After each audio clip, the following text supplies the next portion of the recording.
بسم اللہ الرحمن الرحیم۔ السلام علیکم ناظرین کرام، نئی ویڈیو میں آپ کو خوش آمدید کہتے ہیں۔ اگر پاکستان کی سیاست کو دیکھا جائے تو پاکستانی قوم کو یوں الجھایا جا رہا ہے کہ ہمیں حقیقی ایشوز کی سمجھ ہی نہیں آتی کہ ہو کیا رہا ہے اور جو ہو رہا ہے اس کا حقیقت سے کتنا تعلق ہے۔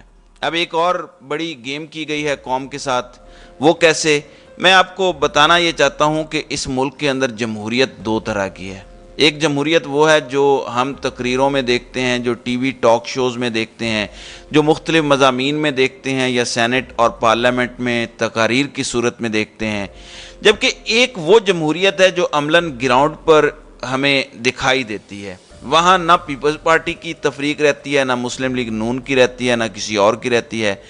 اب یہی صورتحال اس وقت سندھ میں ہے۔ کل ایک عجیب سا تماشا لگا، اور تماشا یہ لگا کہ پاکستان تحریک انصاف کے کچھ چیئرمین جو منتخب ہوئے تھے وہ غائب ہو جاتے ہیں۔ غائب ہونے کے کچھ دن بعد وہ اچانک کل ٹی وی پر نمودار ہوتے ہیں۔ ان کی تعداد 30 سے زائد ہے۔ ٹی وی پر آنے کے بعد بالکل اسی پیٹرن کے مطابق جس طرح سے عمران خان کی حکومت گرائی جانی تھی، تو اسلام آباد کے اندر سندھ ہاؤس میں آپ نے دیکھا کہ وہاں منڈیاں لگیں اور بڑے بڑے ایم این ایز اکٹھے ہوئے، پھر حامد میر اور دیگر لوگوں کے وہاں سے شوز ہوئے۔ بالکل اسی طرح سے وہ 30 چیئرمین کہیں اکٹھے تھے اور جیو والے وہاں پہنچ جاتے ہیں اور پھر ان سے ایک ڈرامہ کرایا جاتا ہے۔ وہ کہتے ہیں کہ ہم پیپلز پارٹی کی مخالفت میں تو بڑے پکے ہیں، لیکن ہم حافظ نعیم الرحمن جن کا جماعت اسلامی سے تعلق ہے ان کو ووٹ نہیں کریں گے۔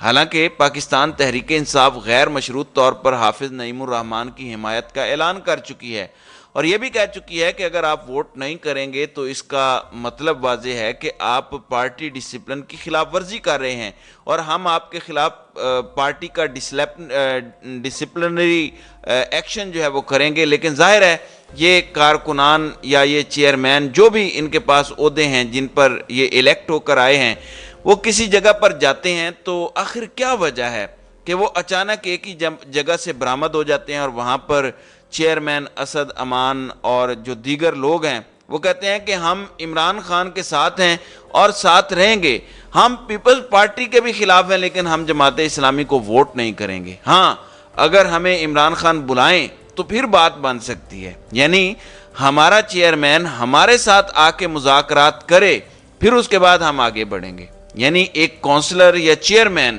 جو عمران خان کے نام پر منتخب ہوا، جس عمران خان کے نام پر ووٹ لیے، وہ یہ کہہ رہے ہیں۔ یہ اصل بات نہیں ہے، اصل بات اس کے بعد آتی ہے۔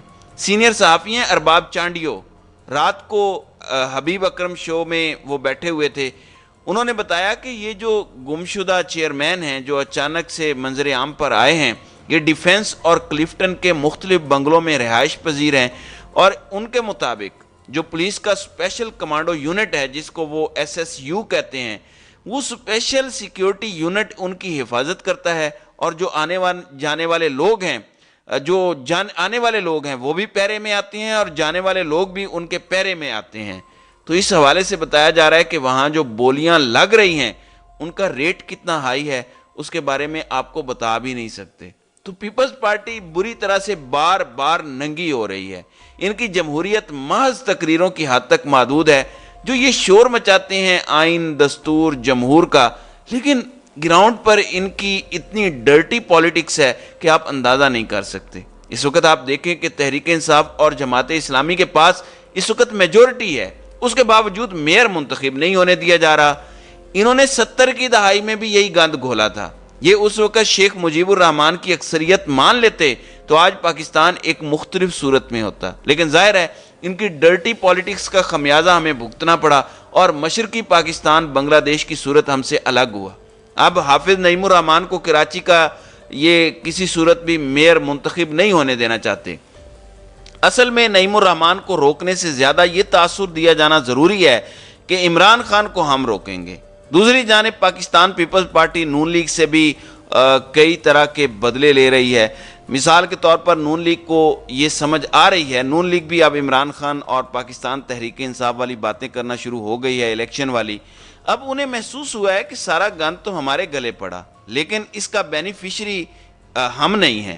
جس طرح آپ نے باغ کشمیر کے الیکشن میں دیکھا کہ وہاں پر پیپلز پارٹی کو کیسے طاقتوروں نے سپورٹ کیا، کیسے دھاندلی کروائی گئی، وہ سب پر عیاں ہے، مزید کسی وضاحت کی ضرورت نہیں ہے۔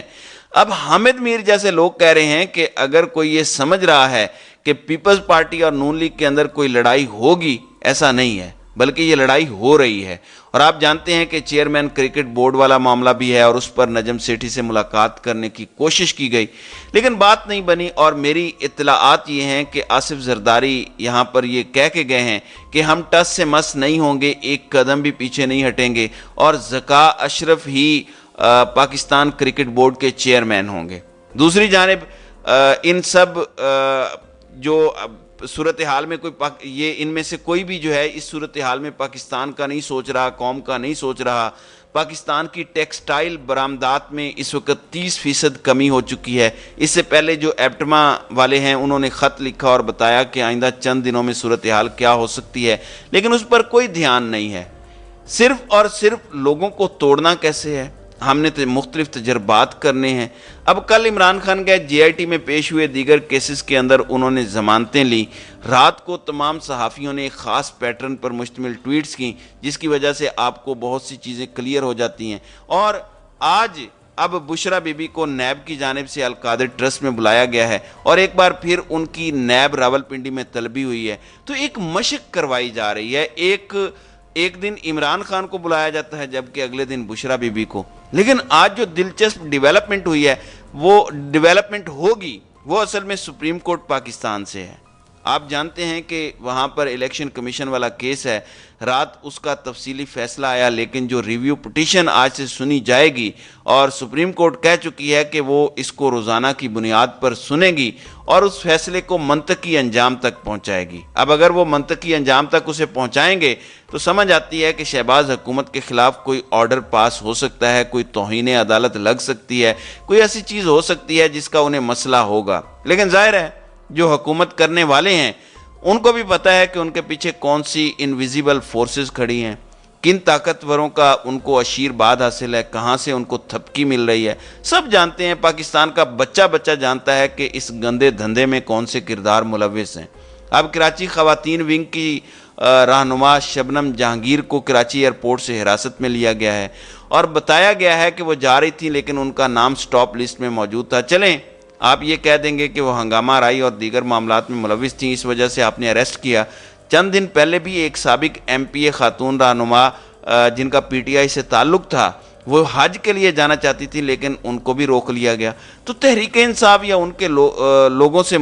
ان سے منسلک لوگوں کے ساتھ یہ کیا جا رہا ہے۔ اب حامد میر اور دیگر لوگ ٹی وی پر بیٹھ کر یہ کہہ رہے ہیں کہ اگر اب بھی عمران خان یہ کہہ رہے ہیں کہ میرے ٹکٹ پر ہی لوگ جیتیں گے، تو پھر عمران خان کو سچویشن کا اندازہ ہی نہیں ہے، وہ سچویشن کو ریڈ ہی نہیں کر پا رہے کہ ان کے بارے میں کیا فیصلے ہو چکے ہیں۔ ویسے سب کو پتہ ہے جس طرح کل قومی اسمبلی کے اندر ایک قرارداد منظور ہوئی جس میں عمران خان کا نام تو نہیں لیا گیا، کہا گیا کہ ایک پارٹی کے سربراہ، تو اس وقت اندر کھاتے بہت سی چیزیں چل رہی ہیں۔ نون لیگ چاہتی ہے کہ عمران خان کو ملٹری کورٹ میں ٹرائل کیا جائے، لیکن بہت سے لوگ ان کو سمجھا رہے ہیں کہ یہ راستہ اگر کھل گیا تو پھر بار بار ایسا ہوگا۔ عمران خان تو چلیں بھگت لے گا لیکن آپ لوگ نہیں سہ پائیں گے، آپ نہیں جھیل پائیں گے، اس لیے تھوڑا ٹھنڈا کر کے کھائیں، لیکن وہ ٹھنڈا کر کے کھانے کو تیار نہیں ہے۔ دوسری جانب جو استحکام پارٹی لانچ کی گئی، پہلے ہمیں بتایا گیا کہ کس رہنما کے پاس کون سا عہدہ ہے، پھر اس کے بعد ایک لمبی چوڑی ترجمانوں کی لسٹ آئی کہ ہمارا میڈیا میں چل کر کیس کون لڑیں گے۔ اب خبریں آ رہی ہیں کہ فواد چودھری، عمران اسماعیل اور علی زیدی جیسے جو مختلف لوگ ہیں یہ شامل تو ہو گئے ہیں، لیکن مسئلہ یہ ہے کہ کیسے جسٹیفیکیشن دینی ہے، کیسے ووٹر کا سامنا کرنا ہے۔ اس ساری صورتحال کو لے کر اس وقت جو میرے پاس خبریں ہیں اس کے مطابق یہ اپنی نئی پارٹی میں عہدے نہیں لے پا رہے۔ یوں سمجھیں یہ عہدے لینے سے انکاری ہیں کہ ٹھیک ہے ہم پارٹی میں شامل ہو گئے، اتنا کافی ہے۔ حالانکہ دیکھیں تو فواد چودھری سے بہتر کوئی پارٹی ترجمان نہیں ہو سکتے تھے، لیکن انہیں یہ عہدہ نہیں دیا گیا، اس کی بجائے فردوس عاشق اعوان، فیاض الحسن چوہان اور میجر روکھڑی جیسے لوگوں کو سامنے لایا گیا۔ اب یہ کیا کرتے ہیں اس سے آپ اندازہ لگا سکتے ہیں۔ پھر عمران خان نے رات کو ایک ٹویٹ کیا اور انہوں نے کہا کہ جس قسم کی چیزیں اس وقت کی جا رہی ہیں یہ کسی کے وہم و گمان میں نہیں تھا۔ ان کے مطابق جبر و وحشت کی ایسی پالیسی سے اگرچہ وقتی طور پر عوام میں خوف و ہراس پھیلایا گیا، مگر نفرت اور ناراضگی کا لاوا کسی بھی وقت باہر آ جائے گا۔ انہوں نے کہا کہ جو اس وقت انسانی حقوق کو یا باقی چیزوں کو لے کر پاکستان میں ہو رہا ہے، ایک نئی تاریخ رقم کی جا رہی ہے۔ انہوں نے بتایا کہ آج ہمارے اپنے سیکیورٹی اہلکار آدھی رات گھروں پر دھاوا بولتے، دروازے توڑتے، گھروں کے ساز و سامان کو تباہ و برباد کرتے، قیمتی اشیاء کو ساتھ لے جاتے ہیں۔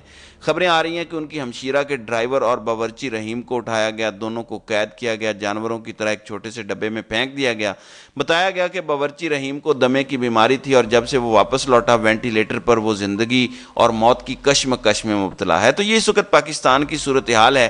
ایک شخص کو گرفتار کرنے کے لیے پورا گاؤں گرفتار کر لیتے ہیں، پوری فیملی کو اٹھا لیتے ہیں۔ تو یہ ساری چیزیں پاکستان کے اندر اب ایک معمول بنتا دکھائی دیتی ہیں۔ اللہ ہی ہمارے اس ملک پر رحم کرے۔ تو ناظرین کرام، آپ کی اس ویڈیو کے حوالے سے کیا رائے ہے؟